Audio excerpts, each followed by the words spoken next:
Marka kwan min toy shimet ni gled no ya ki wei riti dostor ten rai ni bret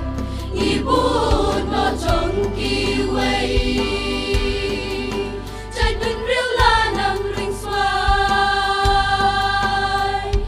ha ko rika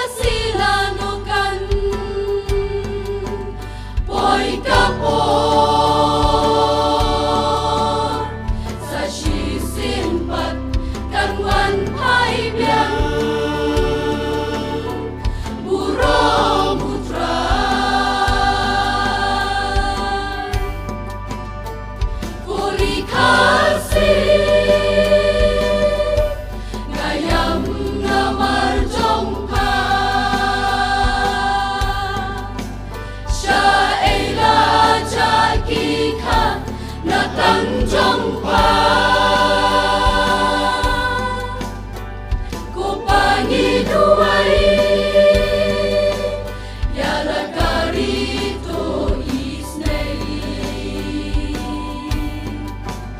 nong ya lampatin bu rom ya me ya kito sei ki balom kong Moses Joshua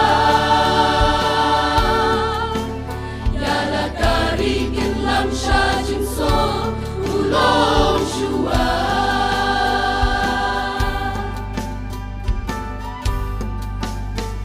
Sha ei kalawe